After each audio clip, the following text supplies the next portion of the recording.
In this video, we're going to talk about the substitution rule when we need to integrate this kind of function in the structure from A to the B, where we are given the borders.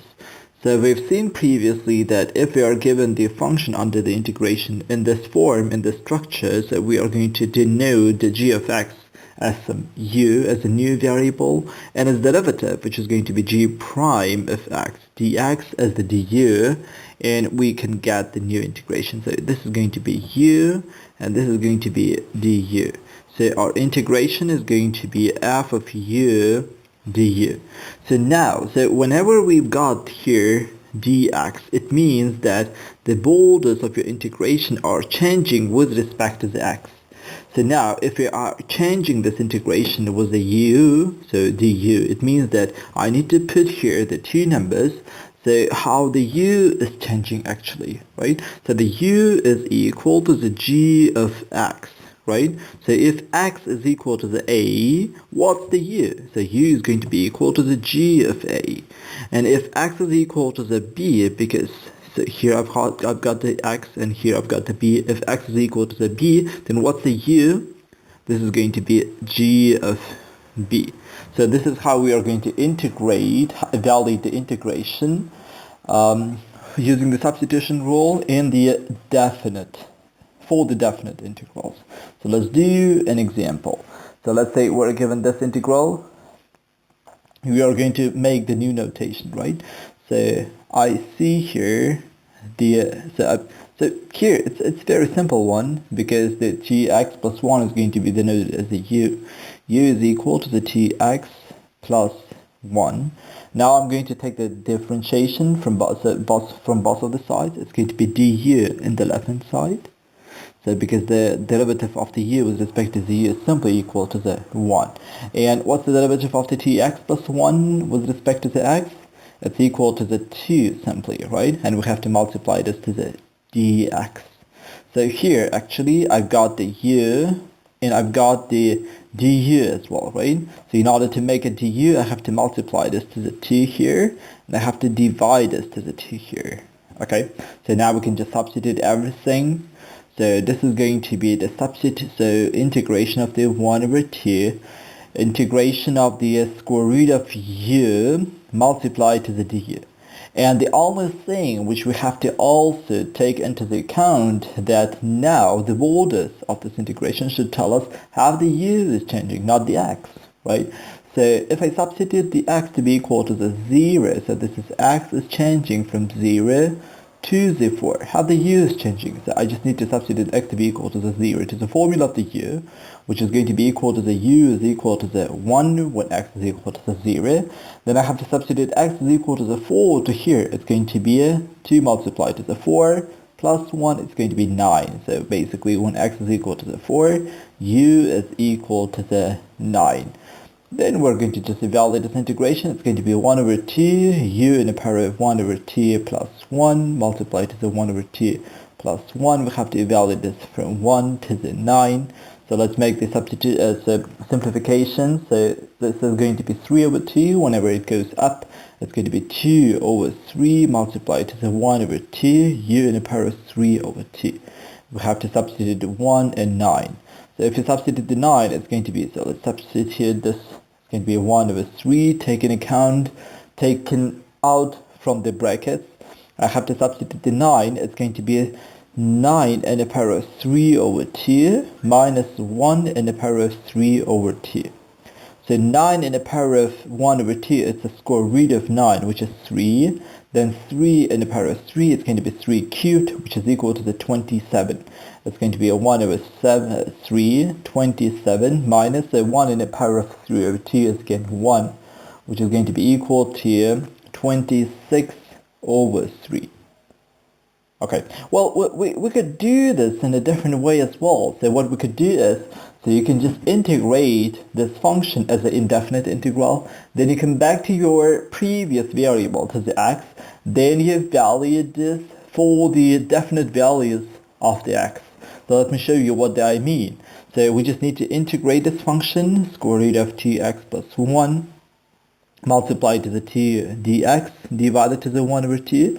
We are adding this 2 dx in order to make this to be equal to the du, right? Then we're going to get the integration of the square root of u du. Its integration is going to be 1 over 3 u in the power of 3 over 2. So plus the constant. So what I'm going to do is I'm going to just re-substitute the u with the 2x plus 1, and then I'm going to evaluate this for the x is changing from 0 to the 4. So let me do this. It's going to be 1 over 3 2x plus 1 in the power of 3 over 2. Then we have to evaluate this from 0 to the 4. So if you substitute the 4, it's going to be 9 in the power of 3 over 2. If you substitute the 0, it's going to be 2 multiplied to the 0 plus 1 in the power of 3 over 2. If you subtract them, we're going to get again 26 over 3. So you can decide which way it's going to be easier for you. So either you substitute everything inside your integration with a new variable u. So whenever you've got a new integration, so everything should be depend on u. There should be no x, including the borders of your integration, right? So it can be that you substitute half of your function with the x and leave with the u, and half of them you leave with the x. So you have to, if you decide to substitute the x with the u, you have to substitute everything, including the borders of the integration. Either you just integrate, so you substitute everything inside your integration and solve this without borders, and at the end, once you find integration, you resubstitute your original variable x and evaluate the integration. So let's do this for this example. So this integration can be solved using the substitution. So do you see here a function and its derivative? So we know that the derivative of the ln of x is simply 1 over x, right? So I see here 1 over x dx, right? This is going to be perfect for my derivation of the ln of x. So here ln of x should be u, and 1 over x dx is going to be du. So let me rewrite this in a slightly different form. It's going to be ln of x multiplied to the 1 over x multiplied to the dx. So now it's going to be so I hope that it's more clear for you how we are going to make the substitution. U is going to be equal to the ln of x, then du, or basically, so the first step you denote something as a u, and the second step you take the derivative from both of the sides. So here take the derivative with respect to u. And from here, take the derivative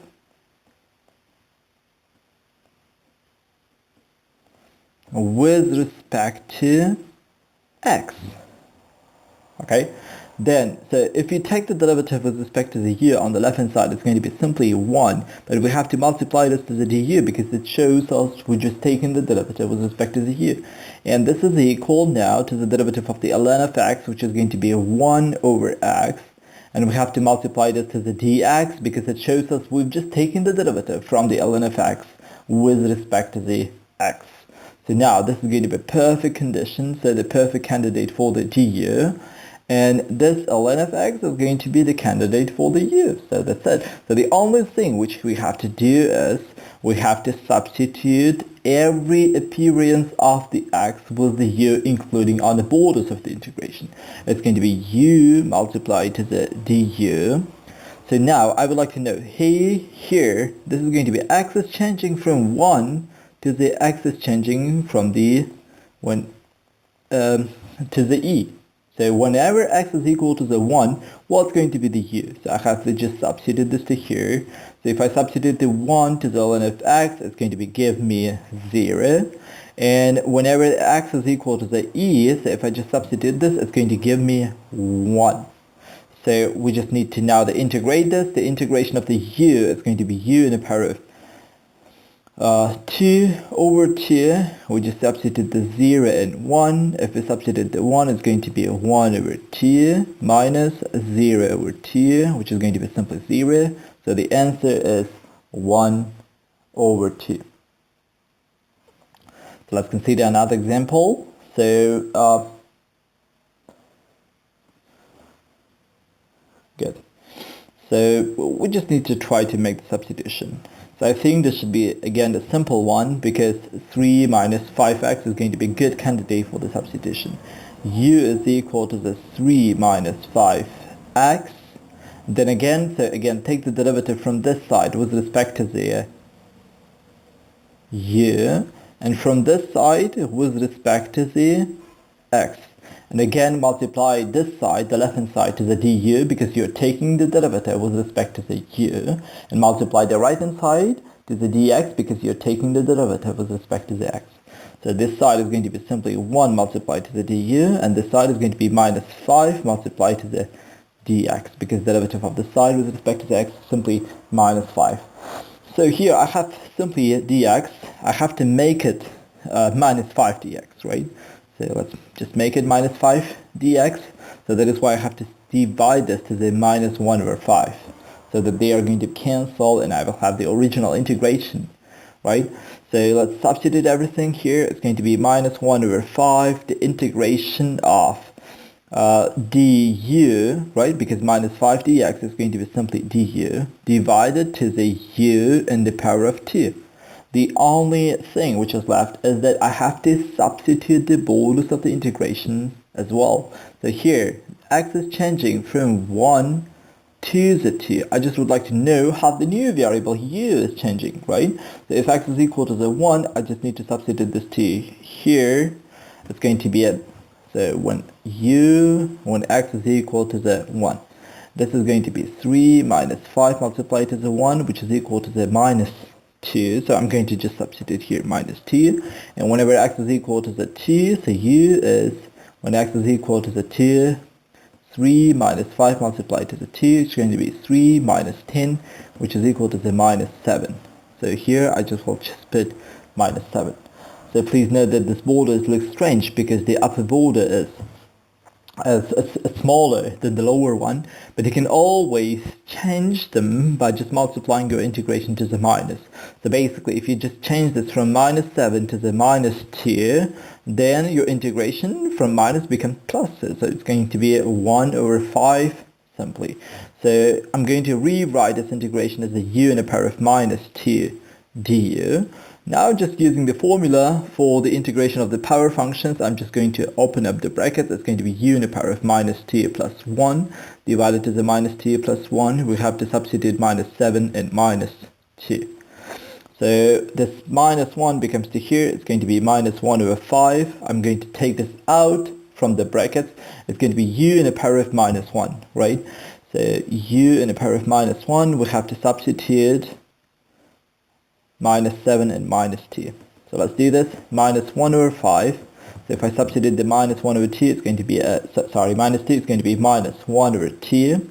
Then it comes minus, then I have to substitute minus 7, it's going to be minus 1 over 7. So the answer is going to be minus 1 over 5. So this is going to be plus, right? 1 over 7 minus 1 over 2. So let me give the common denominator. It's going to be 2 minus 7 over 14. It's going to be minus 1 over 5 multiplied to the minus, so minus 2 minus 7 is going to be minus 5, right? So divided to the 14. So this 5 and this 5 are going to change. So this minus and this minus are going to cancel each other. And the answer is going to be 1 over 14 was the positive sign. So this is how we are going to deal with the substitution rule for the definite integration.